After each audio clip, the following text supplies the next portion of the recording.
किराना दुकान या general store में कमाई के 10 तरीके जिन्हें फॉलो करके आप अच्छी खासी आमदनी बना सकते हैं। यदि आपका भी किराना या जनरल स्टोर का बिजनेस है और आप इसमें कमाई के अलग अलग तरीके ढूंढ रहे हैं या फिर जानना चाहते हैं कि कैसे आप अपनी आमदनी बढ़ाएं, तो यह वीडियो आपके लिए है। वीडियो को अंत तक देखें, इसमें दिए गए स्टेप्स को फॉलो करें। यदि इसमें दिए गए सुझाव से आपकी आमदनी बढ़ने में या बिजनेस को समझने में मदद मिलती है तो कमेंट करके बताइए। तो चलिए जानते हैं किराना या जनरल स्टोर में कमाई के 10 तरीके के बारे में। प्रोडक्ट बेचकर पैसा कमाएं। अपनी दुकान का प्रोडक्ट बेचकर पैसा कमाना, ये तो हर कोई जानता है। प्रोडक्ट्स बेचने और उससे इनकम कमाने के लिए तो बिजनेस किया जाता है, तो ये सबसे पहला और मुख्य जरिया है इनकम बनाने का, क्योंकि 85% से 95% तक की आमदनी यहीं से बनती है। बाकी के 9 तरीकों में 5% से 15% तक की इनकम बनाई जा सकती है। ये साइड इनकम या बचत इनकम होती है, जिससे आप अपने पूरे बिजनेस को मेंटेन भी कर सकते हैं। Price collection profit. मार्केट से अगर हम प्राइस इंफॉर्मेशन पता करके कम कीमत में प्रोडक्ट खरीदते हैं वस्तु की, तो उस वस्तु की रिटेल बिक्री करने पर वस्तु की कीमत बढ़ जाती है। इसलिए जब भी आप खरीदारी करें तो आसपास के दुकानदारों और जानकारों से बात जरूर करें।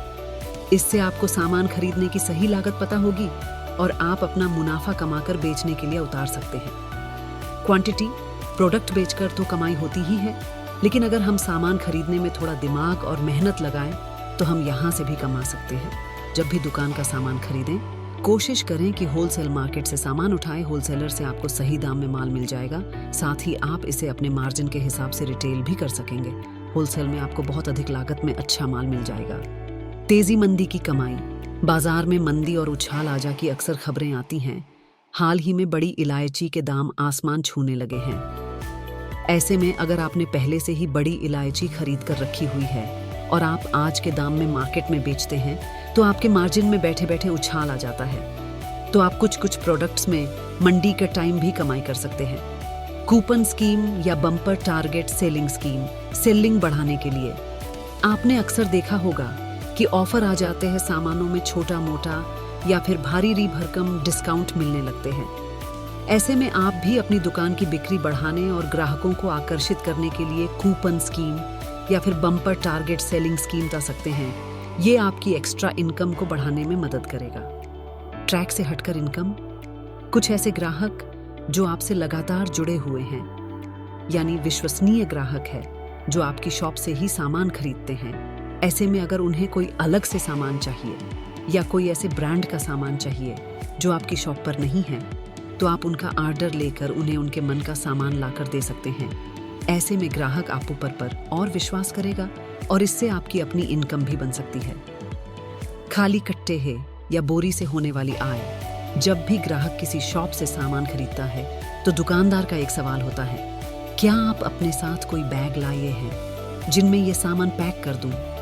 ऐसे में अगर ग्राहक बैग नहीं लाया होता है तो आप अपनी तरफ से कुछ पैसों में बैग दे देते हैं। इस तरह से आप एक्स्ट्रा इनकम बना सकते हैं। तेल या अन्य वस्तु के खाली टीन के डब्बे, कार्टन या गत्ते से मिलने वाली शुद्ध इनकम। खाली तत के डिब्बे या अन्य वस्तुओं के डिब्बे, कार्टन या गत्ते को आप कबाड़ी वाले को देकर एक्स्ट्रा इनकम बना सकते हैं। कैरी बैग और रस्सी की रीयूज वाली बचत इनकम। जब भी सामान आपकी शॉप पर आता है, अच्छे बॉक्स और रस्सी को आप रीयूज करके इनको दोबारा खरीदने से बच सकते हैं। ये पैसा बचाने का एक तरीका हो सकता है। एयर बैग या प्लास्टिक और ग्लास के जार से होने वाली इनकम।